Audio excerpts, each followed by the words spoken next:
ഞാൻ CPIM-ഉമായിട്ടുള്ള ബാന്ധവം ഉപേക്ഷിച്ചിറങ്ങി വന്നു, എനിക്ക് അടിയന്തരമായി വേറെ ഏതെങ്കിലും ഒരു പാർട്ടി വേണം എന്നൊരു തിടുക്കം അദ്ദേഹത്തിന് എന്തിനാണെന്ന് എനിക്ക് തോന്നുന്ന സംശയം. അദ്ദേഹം ആദ്യം പോയി DMK-യുമായി സഖ്യം ഉണ്ടാക്കാൻ ശ്രമിക്കുന്നു, DMK-യിൽ ചേരാൻ ശ്രമിക്കുന്നു. എന്തിനാണത്? അതിൻ്റെ ഒന്നും ആവശ്യമില്ല. അദ്ദേഹം അല്ലാതെ ഒറ്റയ്ക്ക് അൻവർ എന്ന് പറയുന്ന നേതാവ് എന്തുമാത്രം സ്വീകാര്യനായ ഒരു നേതാവാണ് സ്വന്തം തട്ടകത്തിൽ നിന്ന് അദ്ദേഹം ഒറ്റയ്ക്ക് നിന്ന് പ്രൂവ് ചെയ്യണമായിരുന്നു. അതിനുശേഷം സ്വന്തമായൊരു പാർട്ടി പ്രഖ്യാപിക്കുകയോ അല്ലെങ്കിൽ ആ പ്രൂവ് ചെയ്തതിന് ശേഷം അത് വെച്ചിട്ട് ബാർഗെയിനിങ് പവർ വെച്ചിട്ട് ഒരു പാർട്ടിയിൽ കൊള്ളാവുന്ന അക്കോമഡേഷൻ നേടുകയോ ആയിരുന്നു ചെയ്യേണ്ടിയിരുന്നത്. അല്ലാതെ എവിടെ നിന്നെങ്കിലും ഒരു പാർട്ടി, ഏതെങ്കിലും ഒരു പാർട്ടി കിട്ടുക, ആ പാർട്ടിയിൽ പോയി ജോയിൻ ചെയ്യുക എന്ന തിടുക്കം അദ്ദേഹത്തിന് ആവശ്യമുണ്ടായിരുന്നില്ല. കാരണം എന്താണ്? അദ്ദേഹം ജോയിൻ ചെയ്യുന്നെങ്കിൽ കോൺഗ്രസുമായി അഫിലിയേറ്റ് ചെയ്യണമായിരുന്നു, അല്ലെങ്കിൽ കോൺഗ്രസുമായി ചേരണമായിരുന്നു. കാരണം എന്താണ്? കേരളത്തിലെ ജനങ്ങളുടെ ദൈനംദിന രാഷ്ട്രീയ വൈകാരികതയുമായി ചേർന്ന് നിൽക്കുന്ന പാർട്ടിയാണ് കോൺഗ്രസ്.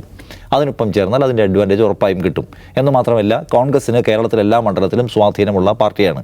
അല്ലെങ്കിൽ വേറെ ഏതെങ്കിലും ഇനിയിപ്പോൾ മുസ്ലിം ലീഗിൻ്റെ ഭാഗമാക്കിയാൽ മലബാർ പൊളിറ്റിക്സ് നടത്തുന്നതിന് അതിൻ്റെ സാധ്യതകളുണ്ട്. അല്ലാതെ തൃണമൂൽ കോൺഗ്രസിനെ കേരളത്തിലേക്ക് കൊണ്ടുവരിക വഴി അദ്ദേഹത്തിന് ഒരു ഇലക്ട്രൽ പൊളിറ്റിക്സിൽ ഒന്നും കിട്ടാനില്ല.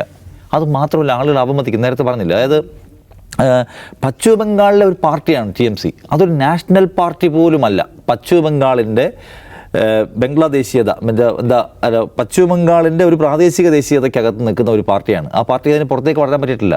ഒഡീഷയിലെ പാർട്ടി ഉള്ളതുപോലെ, DMK ഉള്ളതുപോലെ, മറ്റ് പല സംസ്ഥാനങ്ങളിലുമുള്ള ഓരോ സംസ്ഥാനങ്ങളിലും ഓരോ പാർട്ടികളുണ്ടല്ലോ. ആന്ധ്രയിലുള്ളതുപോലെ, തെലങ്കാനയിലുള്ളതുപോലെ, അതുപോലെ ഒരു പാർട്ടിയാണത്. ആ പാർട്ടിയിൽ അഫിലിയേറ്റ് ചെയ്ത് കേരളത്തിൽ എന്തെങ്കിലും ചെയ്ത് കളയാം, അതിൻ്റെ ഒരു അഡ്വാൻറ്റേജ് TMC നേതാവായ അൻവറിനെ നമുക്ക് പ്രത്യേകമായി പരിഗണിക്കണമെന്ന് മലയാളി വിചാരിക്കുകയില്ല. അപ്പോൾ അൻവർ ചെയ്യേണ്ടിയിരുന്നത് സ്വന്തം അൻവർ എന്ന വ്യക്തി എന്ന നിലയ്ക്കുള്ള അദ്ദേഹത്തിൻ്റെ ബ്രാൻഡ് വികസിപ്പിക്കാനുള്ള പണിയെടുക്കുകയായിരുന്നു ചെയ്യുന്നത്. അത് അദ്ദേഹത്തിന് എന്തോ ഭയമാണെന്ന് തോന്നുന്നു. ഞാൻ ഒറ്റയ്ക്ക് നിന്നാൽ ആളുകൾ എന്നെ അംഗീകരിക്കാൻ ബുദ്ധിമുട്ടുമോ എന്ന ഭയം. അത് അംഗീകരിക്കുമോ ഇല്ലെന്ന് അദ്ദേഹം പ്രൂവ് ചെയ്യേണ്ട കാര്യമാണ്. അതിപ്പോൾ TMC-യുടെ കൂടെ വന്നിട്ടാലും അല്ലാതായാലും അതിൻ്റെ വാല്യൂ എന്താണെന്ന് അദ്ദേഹം പരീക്ഷിച്ച് വിജയിപ്പിക്കണം. രണ്ടാമത്തെ ഒരു കാര്യമുള്ളത്, നേരത്തെ ഞാൻ പറഞ്ഞതാണ്, അൻവർ CPM LDF സർക്കാരിൻ്റെ ഒരു ഭരണപരമായ സമീപന പ്രശ്നത്തിനകത്തെ ഒരു ഇഷ്യൂ ഉന്നയിച്ചുകൊണ്ടാണ് തെറ്റിയാണ് അദ്ദേഹം പുറത്തിറങ്ങി വരുന്നത്. അപ്പോൾ ആ ഇഷ്യൂ എന്ന് പറഞ്ഞാൽ ഒരു ഷോർട്ട് ടൈം ഇഷ്യൂ ആണ്, ദീർഘകാല സ്വഭാവമുള്ള ഇഷ്യൂ അല്ലത്. ആ ഇഷ്യൂ തീർന്നാൽ അൻവർ ഉന്നയിക്കുന്ന ഇഷ്യൂവും തീരും. അങ്ങനെ ആയിരിക്കാൻ പാടില്ല അദ്ദേഹം ഒരു പൊസിഷൻ എടുക്കേണ്ടത്. ഇപ്പം CPM-നകത്ത് അവരുടെ പോലീസിനകത്ത് RSS-ൻ്റെ ചില പ്രശ്നങ്ങളുണ്ട് എന്ന് പറഞ്ഞാൽ RSS പ്രശ്നം പരിഹരിക്കപ്പെട്ട അൻവറിൻ്റെ എക്സിസ്റ്റൻസ് അവസാനിക്കുന്ന നിലവരുമല്ലോ. അപ്പോൾ അൻവർ കുറച്ചുകൂടി ഡീറ്റെയിൽഡ് ആയിട്ടൊരു പ്ലാൻ അദ്ദേഹത്തിൻ്റെ അതിജീവനത്തിൽ ഉണ്ടാക്കണം. എന്തൊക്കെ വിഷയങ്ങൾ എടുത്തുകൊണ്ടാണ് അദ്ദേഹം സംസാരിക്കാൻ പോകുന്നത്, തൻ്റെ തട്ടകം ഏതാണ്, അവിടുത്തെ ജീവിത പ്രശ്നങ്ങൾ എന്താണ്, അതിൽ ഫോക്കസ് ചെയ്യുക. അതിൻ്റെ കൂടെ പാലക്കാട് പോയി മത്സരിക്കുക, അതിൻ്റെ കൂടെ പോയി ചേലക്കര, അതൊന്നും ആയിരുന്നില്ല അദ്ദേഹം ചെയ്യേണ്ടിയിരുന്നത്. സ്വന്തം സ്പേസിൽ പരമാവധി നിക്ഷേപം നടത്തി പരമാവധി അതിൻ്റെ വിള കൊയ്യാനുള്ള ശ്രമം നടത്തുന്നതിന് പകരം അദ്ദേഹം തുടക്കത്തിലെ ചെതറിപ്പോകുന്ന നിലയുണ്ടായി. അതിൻ്റെ സ്വാഭാവികമായ പരിണതിയാണ് ഈ കാണുന്നതൊക്കെ.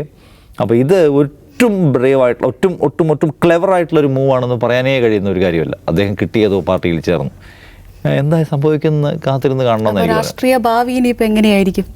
രാഷ്ട്രീയ ഭാവി എന്ന് പറയുമ്പോൾ നേരത്തെ ഈ പറഞ്ഞ അൻവർ ബ്രാൻഡ് അവിടെ നിൽക്കുന്നുണ്ട്. അൻവർ ബ്രാൻഡ് അദ്ദേഹത്തിന് നിലമ്പൂരിൽ എന്തുമാത്രം പ്രവർത്തിപ്പിക്കാൻ കഴിയും. ഇപ്പോൾ കൊണ്ടുവന്ന ഈ വൈൽഡ് വന്യജീവി മനുഷ്യ സംഘർഷം പോലുള്ള പ്രശ്നം ഇപ്പോഴും സാധ്യതയുള്ള പ്രശ്നമാണ്. ആ പ്രശ്നത്തെ അദ്ദേഹത്തിന് എന്തുമാത്രം ജെനുവിൻ സ്വഭാവത്തിൽ വികസിപ്പിക്കാൻ കഴിയുന്നു എന്നതൊരു പ്രധാനപ്പെട്ട സംഗതിയാണ്. അത് വികസിപ്പിക്കാൻ കഴിഞ്ഞാൽ അദ്ദേഹത്തിന് മുന്നോട്ട് പോകാൻ സാധ്യതയുണ്ട്.